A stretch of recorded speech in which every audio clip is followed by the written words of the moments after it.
All right, so we've moved that hi-hat lift, the downbeat hi-hat lift, all across the measure, and piled them all on to have all four of those happening in one bar.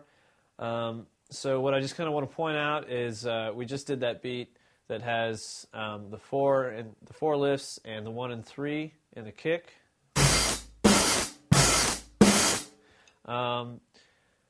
Same way that we did the disco beat a few series back. If you looked at that, the disco beat. Okay, we can do the same thing here. We can put quarter notes in the bass drum, and it'll kind of give more, maybe a slightly more recognizable sound. This is kind of just like a really driving sound, very downbeat oriented. You can kind of imagine a bass drum and like maybe some keys and a guitar or whatever, just kind of downbeat. And here's when I do quarter notes on the kick, all four, and all four downbeat lifts in the hi-hat.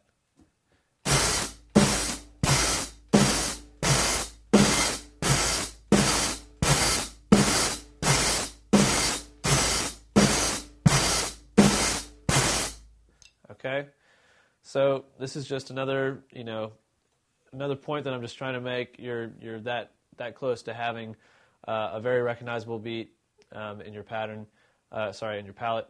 So just kind of keep that in mind, work with that, play with that, and as we do, more of these, we're moving around eighth notes and the hi-hat lifts now and the kick drum and all that stuff.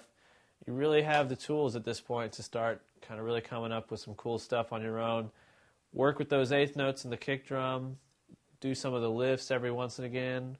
Whatever you hear, go ahead and go for it, because at this point, mechanically, you should be, fairly well set. You're not going to be able to play it at 300 BPM, granted, but you're one step closer to being able to play what you want to hear, and that's the whole idea.